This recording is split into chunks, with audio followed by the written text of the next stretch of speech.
आज हम कक्षा 10 में चैप्टर त्रिकोणमिति चैप्टर 8 प्रश्नावली 8.1 का प्रश्न जो है 5 पढ़ेंगे। 5 क्या प्रश्न कहता है, यदि सेक थीटा बराबर 13/12 हो तो अन्य सभी त्रिकोणमितीय अनुपात प्रकलित कीजिए। ये प्रश्न कैसे हल होंगे देखिए। सबसे पहले इसमें किससे पूछा है, हमें थीटा से पूछा है, ठीक ना। तो चलिए इसको मान लेते हैं। क्या बनाना पड़ेगा, एक समकोण त्रिभुज बनाना पड़ेगा, ठीक है। तो चलिए एक समकोण त्रिभुज को हम मान लिए कि समकोण त्रिभुज है। और इससे पहले अगर आप नहीं पढ़े होंगे प्रश्न को, तो आप वीडियो जरूर देखें, ताकि उसमें और आसानी से समझाया गया है और आपको अच्छा से समझ में आएगा, ठीक है ना। थोड़ा टेढ़ा हो गया है, थोड़ा सा इसको सोच बना लीजिए सीधा। चलिए आपको ऐसा बनाना है जो 90 डिग्री का एक ट्रायंगल बनाता हो, कोण बनाता होगा ना, ठीक है। तो 90 डिग्री का क्या है, एक कोण बनाएगा, एक एंगल बना देगा जो 90 डिग्री होगा। 90 डिग्री का कोण बन गया, ठीक ना। तो चलिए इसको हम कुछ मान लेते हैं, ठीक ना। चलिए ए बी सी कुछ मान लेते हैं 90 डिग्री को। तो चलिए मान लेते हैं, लिखेंगे माना कि समकोण त्रिभुज ए बी सी में, आप इसमें कोण तो नहीं है तो कोई कोण को मान सकते हैं। माना कि कोण ए बी सी में कोण बी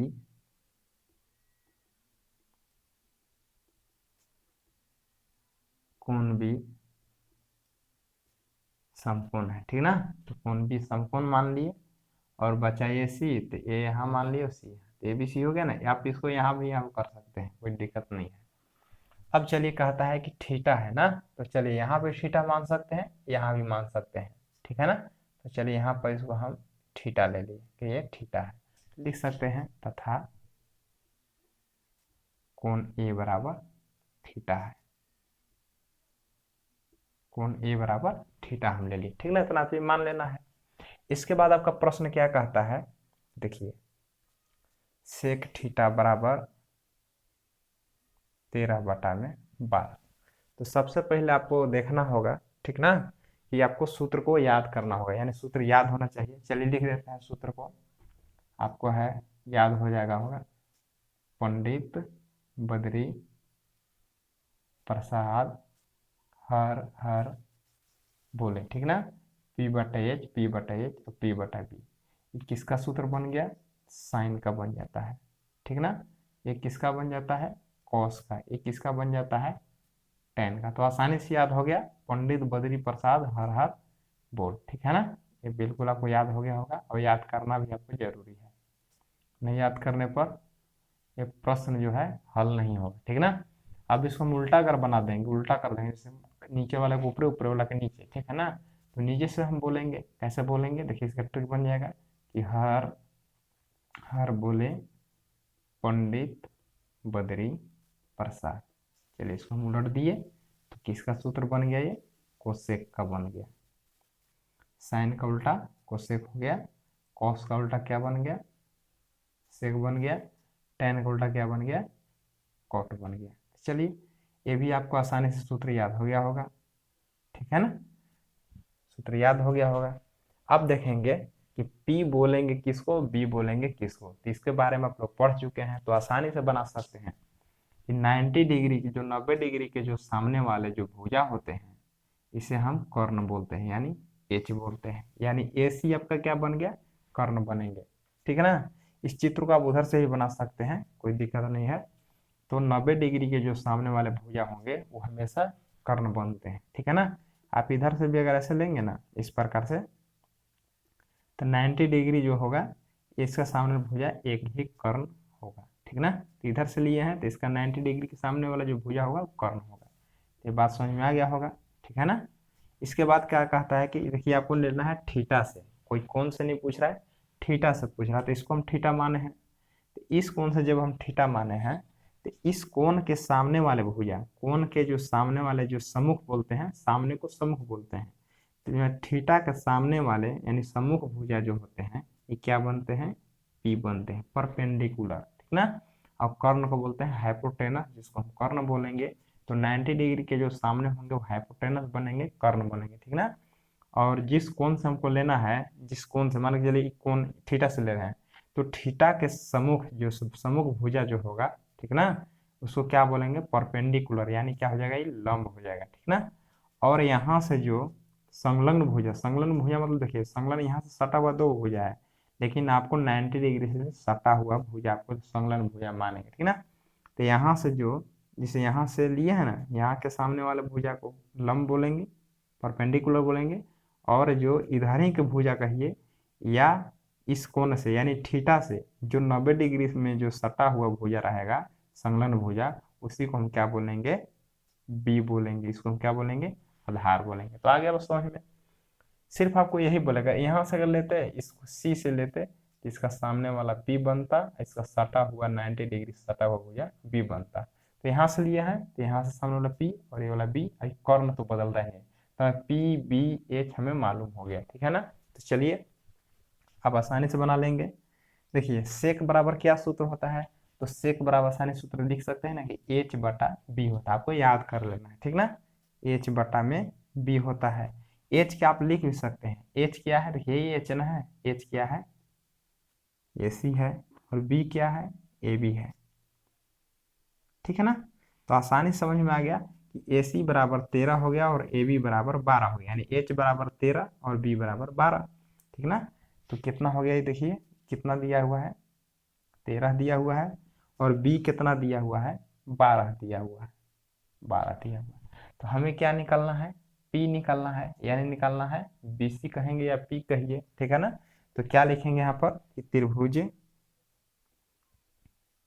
ए बी सी में, ठीक है ना, समकोण त्रिभुज ए बी सी में क्या निकालेंगे। अब देखिए पाइथागोरस थ्योरम लगा देंगे, ठीक ना। तो पाइथागोरस प्रमेय क्या कहता है, तो पाइथागोरस प्रमेय कहता है कि जो तीसरी भुजा जो है, ये तीसरी भुजा का जो होता है, ठीक ना, इसके बराबर ये दोनों भुजाओं के वर्गों का योग के बराबर होता है, ठीक ना।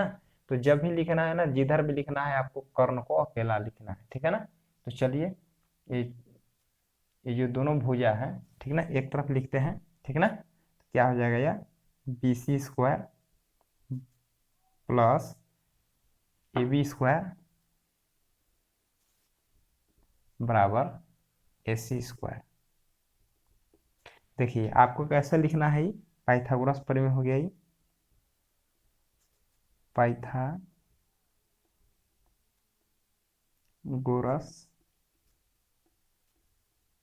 प्रमेय से कैसे लिखना है, समझ लीजिए बात को। पाइथागोरस प्रमेय आपको याद करना है कि जो तीसरी भुजा, जो सबसे बड़ी भुजा होती है, उसको कर्ण बोला जाता है। तो कर्ण का जो वर्ग होता है अन्य दो भुजा जो होती है उनके वर्ग के योग के बराबर होता है। तो आपको जिधर भी लिखना है कर्ण को सिंगल लिखना है, तो कर्ण आपका ये हो गया, ठीक ना। तो कर्ण बराबर क्या हो गया कि जो दोनों भुजा जो हैं, ये दोनों भुजा के वर्गों के योग के बराबर है। आप जिधर जिधर भी लिखना है, मैंने छोटा छोटा जो भुजा होंगे लंब और आधार, वो एक तरफ लिखा आएगा, वो कर्ण हमेशा बड़ा वाला जो है एक तरफ लिखा आएगा, ठीक ना। यही पाइथागोरस प्रमेय है। तो चलिए कर्ण को हम इधर दाहिना साइड कर लिए और लंब आधार को इधर कर लिए, ठीक है ना। ठीक है, तो क्या करेंगे, अब हम इसका मान बैठा देंगे। BC का मान क्या है, BC का मान नहीं है, BC हो गया। AB का मान क्या है, 12 है, और AC का मान क्या है, 13 है, ठीक है ना। तो 12 × 12 करेंगे तो 144, 13 × 13 की स्क्वायर मतलब 13 × 13 करेंगे तो 169 आ जाएगा, और BC स्क्वायर बराबर 169 प्लस 144, इधर माइनस 144 हो जाएगा। BC स्क्वायर बराबर, इसमें घटा देंगे तो 9 में से 4 गया तो 5, 6 में से 4 गया तो 2 हो जाएगा। इस प्रकार से BC बराबर, इधर स्क्वायर है, इधर आ जाएगा तो रूट हो जाएगा ना। तो BC बराबर कितना हो गया, 5 हो गया।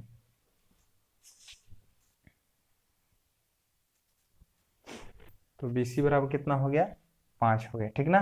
तो पाइथागोरस प्रमेय देखिए आपको कुछ नहीं करना है, ठीक ना।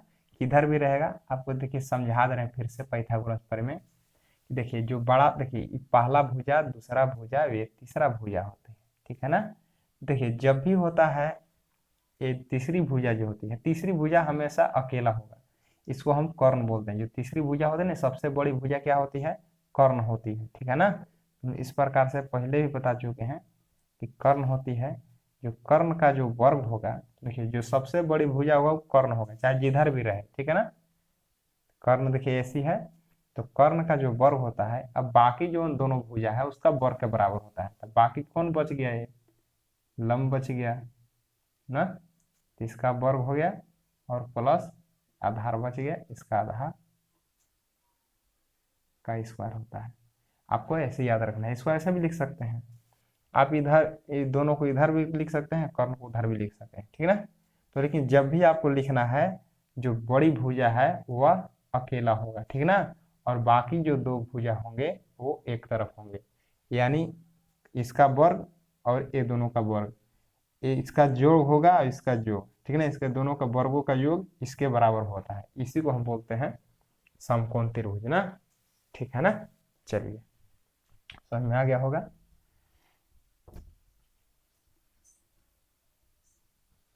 अब क्या करना है कि 5 आ गया, ये लिख देंगे हम 5। अब आसानी से निकाल लीजिए, सेक को छोड़ करके आप सब निकाल लीजिए। क्या करेंगे हम, देखिए सबसे पहले साइन थीटा निकाल लेंगे। साइन थीटा बराबर क्या होता है, देखिए साइन थीटा बराबर, साइन बराबर क्या होता है, पी बटा एच होता है, पी बटा एच।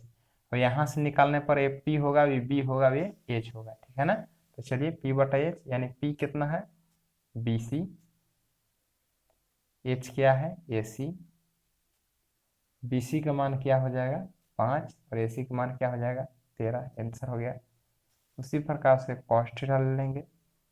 कॉस बराबर क्या होता है, बी बटा में एच, बी बटा में एच।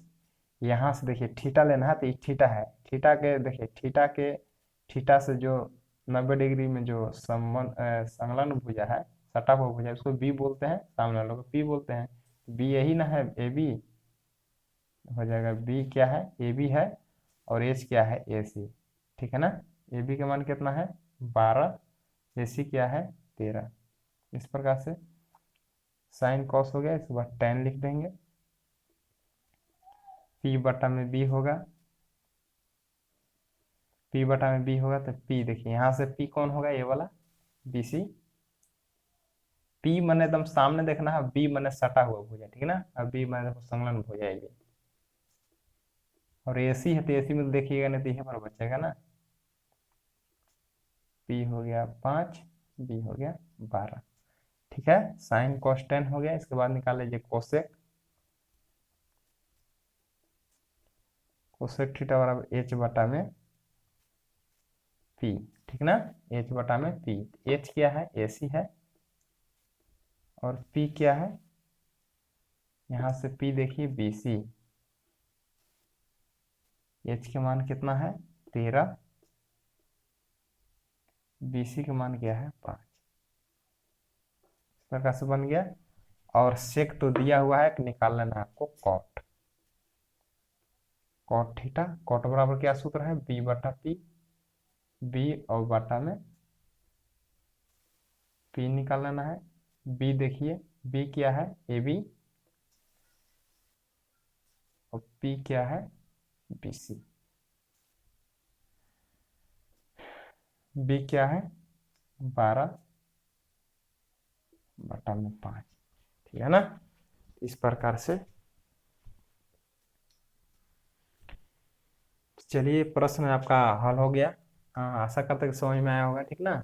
ए बी सी आप मान सकते हैं, ठीक ना, तो थीटा वाले में आप मान सकते हैं किसी को, और जिसको आप थीटा मान रहे हो उसको उनको आप मान लीजिएगा, ठीक ना। और पाइथागोरस प्रमेय कैसे लगाना है, पाइथागोरस प्रमेय जब भी आपको लिखना है, ये जो कर्ण होते हैं एक तरफ लिखना है, जैसे कर्ण लिखे हम एक तरफ, जैसे मान निकालना था दोनों में ना, मान निकालना था इसका, इसलिए हम इधर फर्स्ट बार में लिख दिए, ठीक है ना।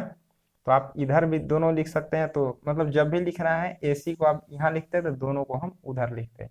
तो पाइथागोरस प्रमेय बिल्कुल आपको समझ में आ जाना चाहिए, ठीक है ना, कि जो तीसरी भुजा जो लिखते हैं बिल्कुल बड़ा अकेला होगा, और ये दोनों को जो होगा, जो ये दोनों होगा, ये दोनों को वर्गों का योग के बराबर होगा। ठीक ना, इस प्रकार से आप दोनों प्रकार से लिख के दिखा दे रहे हैं कि मान के चलिए अगर ये कर्ण लिखते हैं तो ये दोनों को वर्गों के योग के बराबर होगा, BC² प्लस AB²।